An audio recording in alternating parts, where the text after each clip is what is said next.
하나님의 말씀은 누가복음 2장 21절로 시작을 합니다.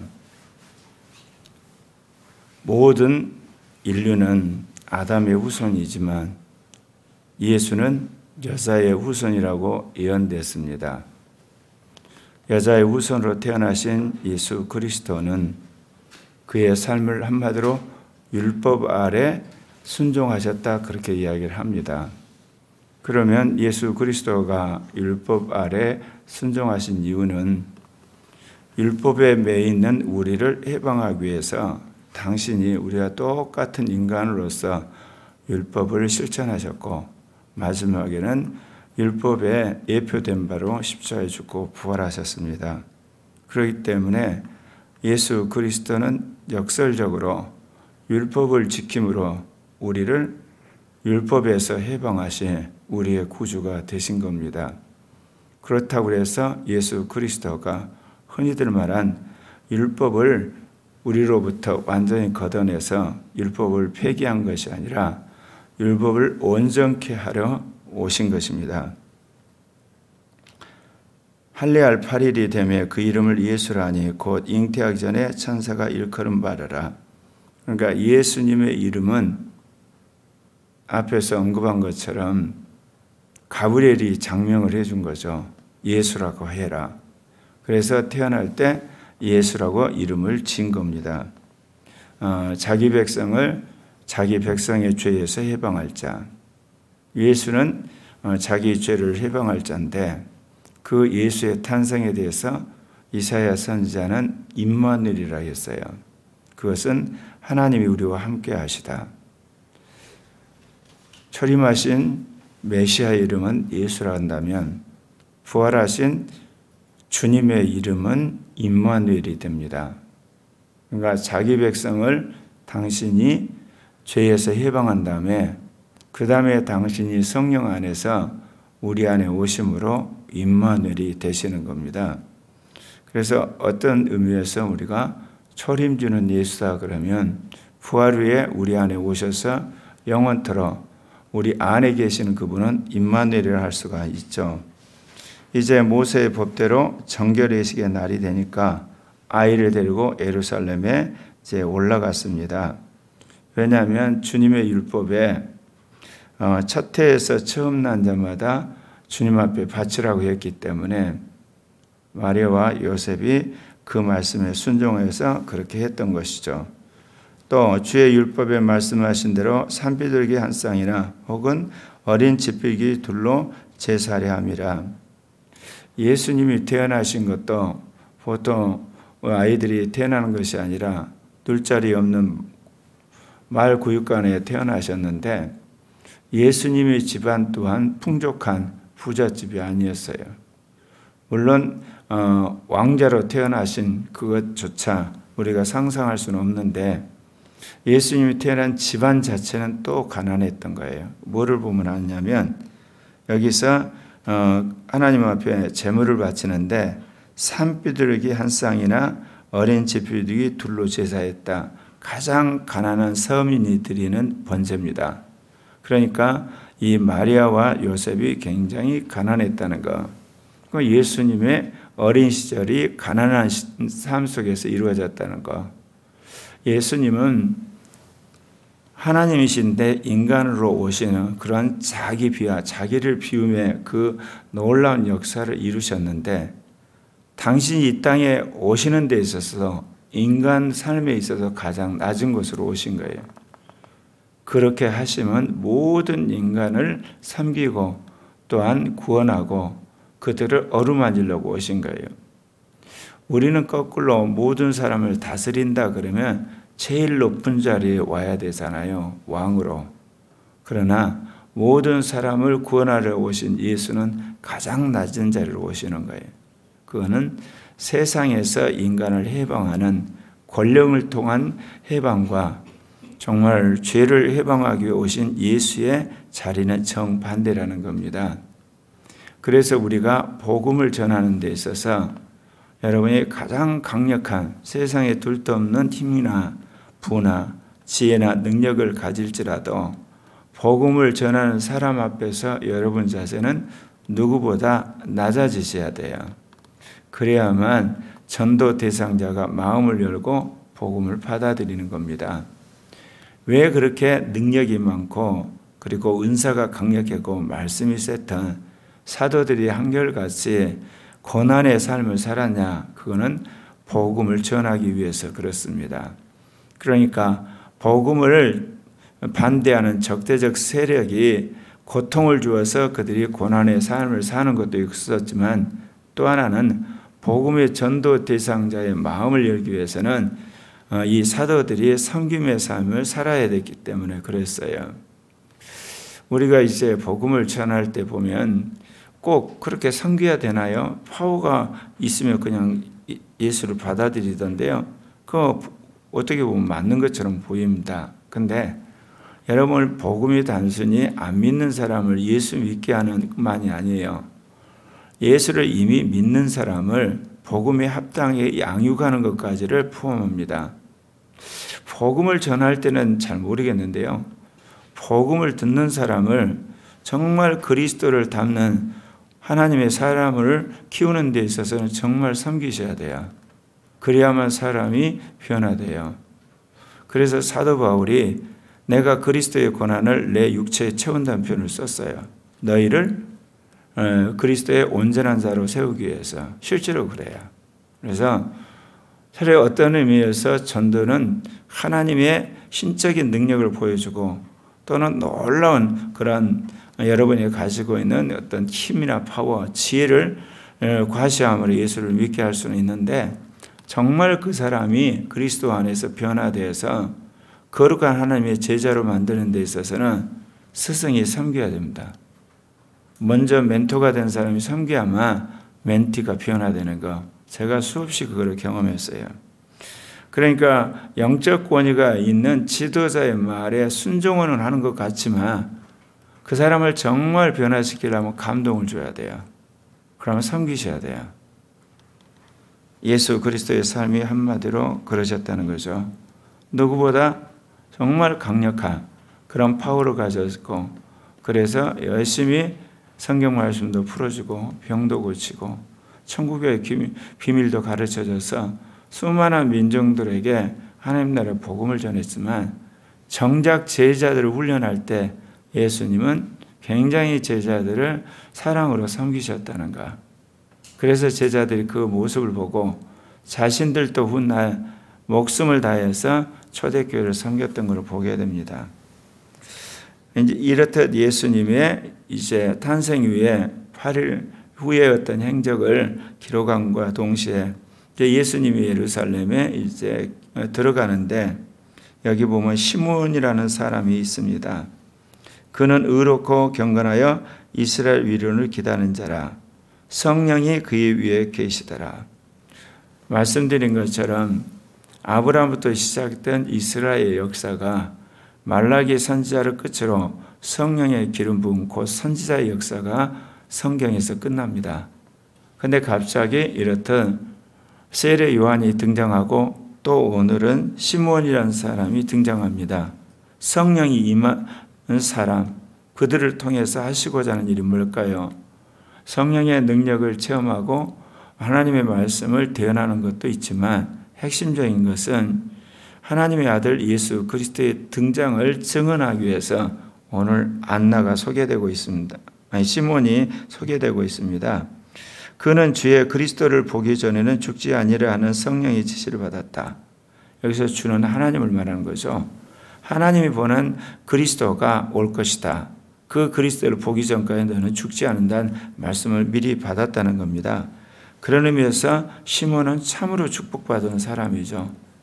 구약에서 축복받은 사람, 대표적으로 오늘 나오는 시몬, 그 뒤에 나오는 안나 선지자, 그리고 예수 그리스도를 이스라엘에게 소개했던 세례 요한, 이들은 예수가 누구인지를 알았던 구약의 사람이었습니다. 성령의 감동으로 성전에 들어가며 마침 부모가 율법의 관례대로 행하고자 하여 그 아기 예수를 데리고 오는지라. 자, 그가 성령에 사로잡혀서 예루살렘에 들어갔다고 이야기합니다. 여기서 예수는 초림하신 예수죠. 그런데 훗날 이렇듯 재림하는 예수, 그를 만나게 되는데 그때도 동일하게 휴거하는 사람은 성령 충만한 사람입니다.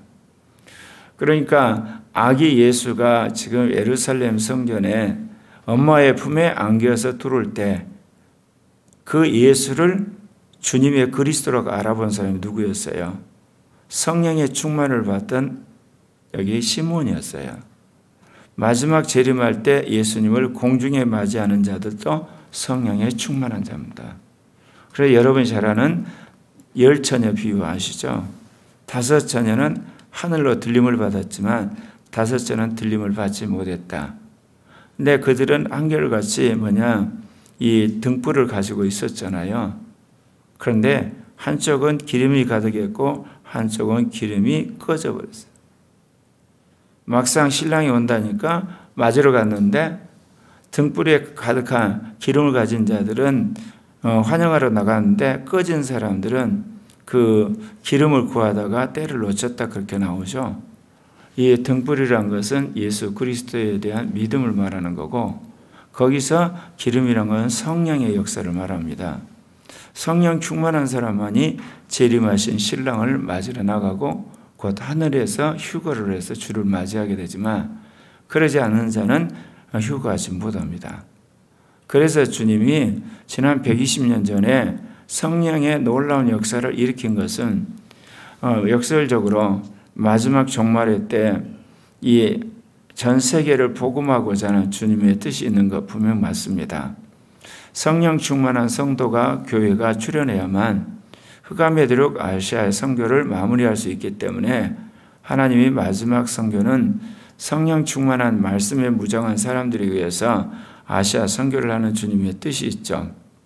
곧 말씀드린 것처럼 이미 2017년 한국에 시작된 이 성령 운동과 그리고 제2 종교 계획이 결국은 아시아 선교를 마무리 지을 텐데, 이것뿐만 아니라 이제 주님이 재림하실 때 거룩한 성도를 만듦에 있어서 무엇보다 성령 충만할 때 우리가 이 사단을 이길 만한 거룩한 성도가 되는 겁니다.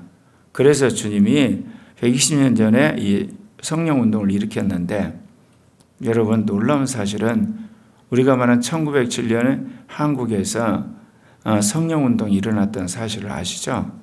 그러니까 미국에서 오순절 운동이 일어나고 60년대 은사주의, 80년대 우리가 흔히 말하는 제3의 성령 운동이 일어나는데, 그렇게 강력하게 일어나지는 않았지만 한국에서 그와 유사한 성령 운동이 계속 일어납니다.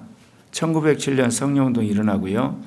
해방 후에 60년대 민족 복음화 운동하면서 성령 운동이 일어납니다. 그때 유명한 사람이 용문산의 나온몽 장로입니다. 그리고 몇 사람들이 있습니다. 그리고 나서 또다시 한국 교회가 폭발적인 성령 운동을 한 것이 70년대, 80년대 민족 복음화 운동하면서 성령 운동이 일어납니다. 그때 신영규 목사님, 조영규 목사님, 그런 분들이 강력한 성령 운동을 일으킵니다. 그러니까 교회사에서 강력한 성령 운동이 미국에서 주기적으로 3차례 일어났는데 1900년, 1960년, 80년 이와 비슷하게 한국에서도 똑같이 성령 운동이 일어납니다. 1907년, 1960년대 그리고 1980년대 한국이 그토록 축복받은 나라요. 그런 성령을 받은 나라 그리고 성경을 사랑하는 나라이기 때문에 하나님께서 한국을 제2 종교개혁의 땅으로 지정하셨고, 그래서 한국 교회 모든 교단이 똘똘 뭉쳐가지고 포괄적 차별금지법 반대 투쟁에 나서고 있고, 모든 교단이 동성애자나 동성애 옹호하거나 지지하는 사람은 교회 직원이 될 수 없고 신학교 교수와 그리고 직원이 될 수 없다는 헌법을 고치는 그런 엄청난 일이 일어난 것이 바로 성경을 사랑하고 성령 받은 교회였기 때문에 그렇습니다. 그래서 오늘 이제 시몬이 아기를 낳고 하나님을 향해 찬송하죠. 주제에 이제는 말씀하신 대로 종을 평안히 놓아주시는다. 내 눈이 주의 구원을 보았사오니 이는 만민하사 예비한 것이요 이방을 비추는 빛이요 주의 백성 이스라엘 영광이다.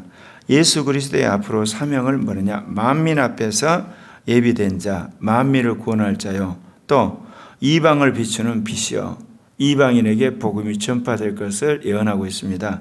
뿐만 아니라 주의 백성 이스라엘 가운데 하나님의 나라를 몰고 오는 자라는 것을 여기서 예언하고 있습니다. 그러면서 이 이야기를 하니까 이 예수의 양아버지 요셉과 어머니 마리아가 깜짝 놀라는 거죠.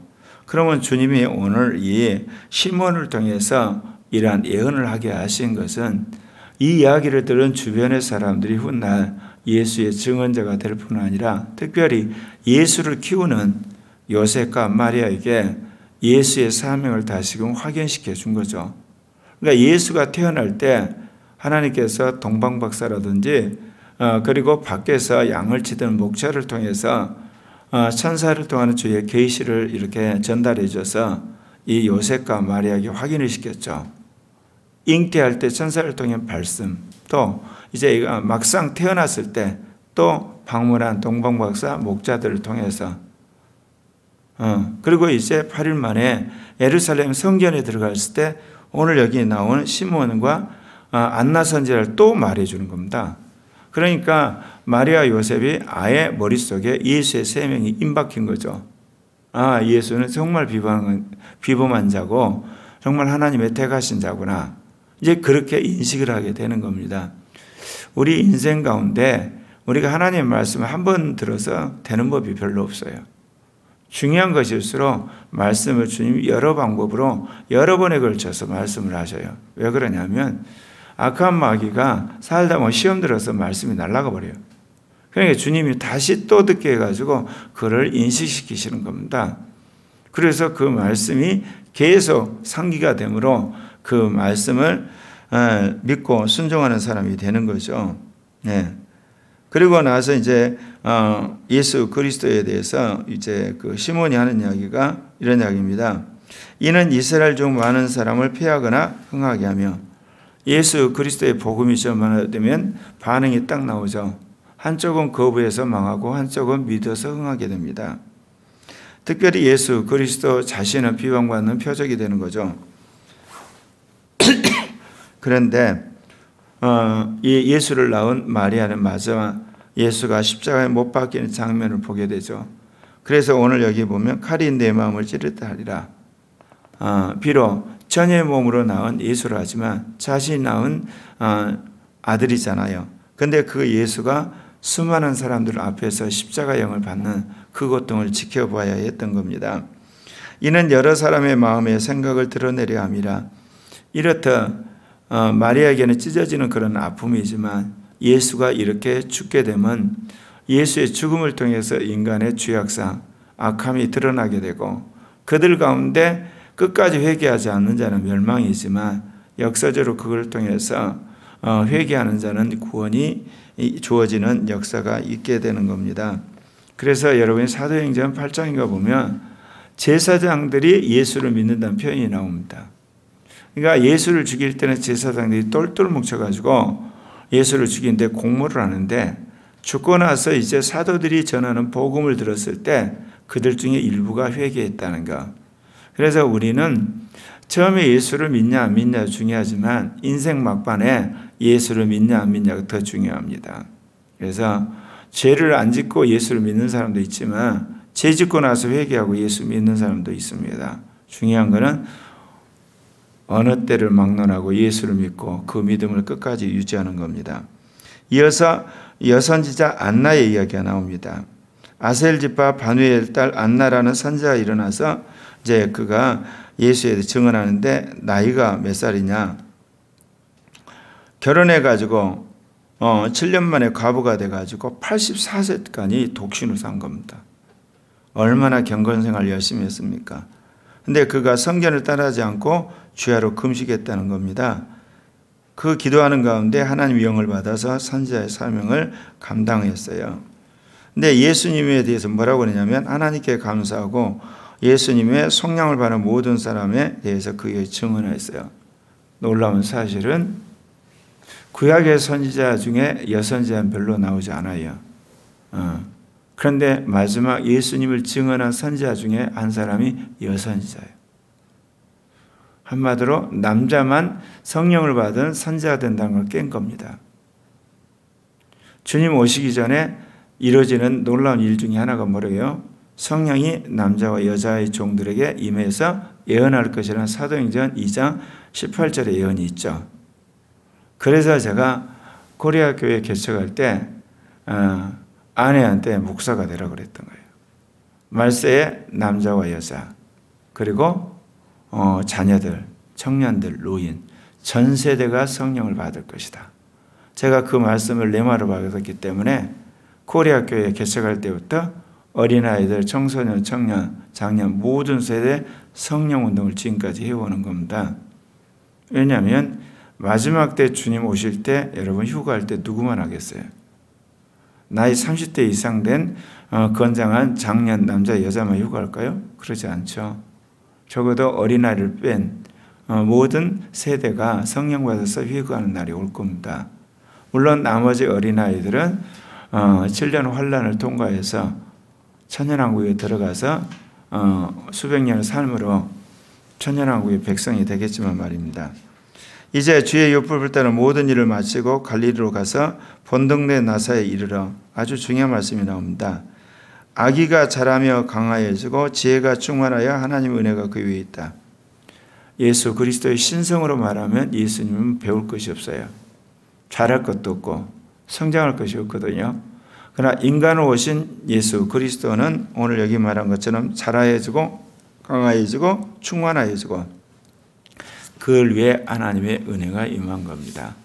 그래서 예수 그리스도가 30세가 되어서 공생애를 시작하셨고 3년 반 사역하시다가 죽고 부활함으로 영원한 구주가 되셨고 이제 성령을 주시는 주님으로서 보좌 우편에 계십니다. 이제 한국에서 제2 종교 개혁이 시작됐습니다. 동성애 전체주의와 싸우는 전 교단적인 그런 교회를 통해 시작됐는데 여러분이 생각할 때 무슨 놈 그게 제2 종교 개혁이냐 그러질 않아요. 동성애를 인권이라는 사람들의 결정적인 하나의 신학적인 게 있어요. 성경은 하나님의 말씀을 믿지 않습니다. 필요한 부분만 믿든지 아예 안 믿든지 그러니까 성경은 하나님의 말씀을 믿지 않아요. 곧 성경에서 말하는 죄를 자기 임의로 변경해요. 동성애는 과거의 죄이지만 지금 죄가 아니다. 또 하나 동성애 가운데 죄인 동성애가 죄가 아닌 동성애였다. 였다고 성경을 해석합니다. 여러분 죄는 에덴 동산에서부터 천년왕국 끝날 때까지 죄의 목록은 변화되지 않습니다. 그래서 마지막 계시록에 보면 20장 8절인가 보면 마지막 때 8가지 제목에 따라 복음을 들은 사람을 심판합니다. 여러분 하나님 나라에서 심판을 해야 되는데 시대마다 죄 목록이 바뀌게 되면 천국에서 하나님 심판을 못합니다. 죄 목록 바뀌지 않습니다. 그러나 그 죄를 한마디로 규정하는 그 규정은 바뀌죠 시대마다. 그러나 항목 자체는 바뀌지 않습니다. 그걸 꼭 기억하셔야 돼요. 그래서 성경이 하나님 말씀이라고 하는 증거 중에 하나가 예수는 영원불변이 어제나 오늘이나 내일이나 우리의 구주가 된다고 변화되지 않는 진리. 그것과 더불어서 죄의 목록도 과거나 현재나 미래나 변화되지 않습니다. 예수 그리스도를 증언하고 죄를 증언하고 있는 성경은 구원에 관한 한 그리스도의 증언에 관한 정확무한 말씀입니다. 그 말씀을 믿고 구원을 받고 거룩한 성도가 되는 그리고 그를 증언하는 코리아 교회가 되고 한국에 시작된 제2 종교 개혁이 그런 성과를 이뤘으면 합니다. 기도합시다.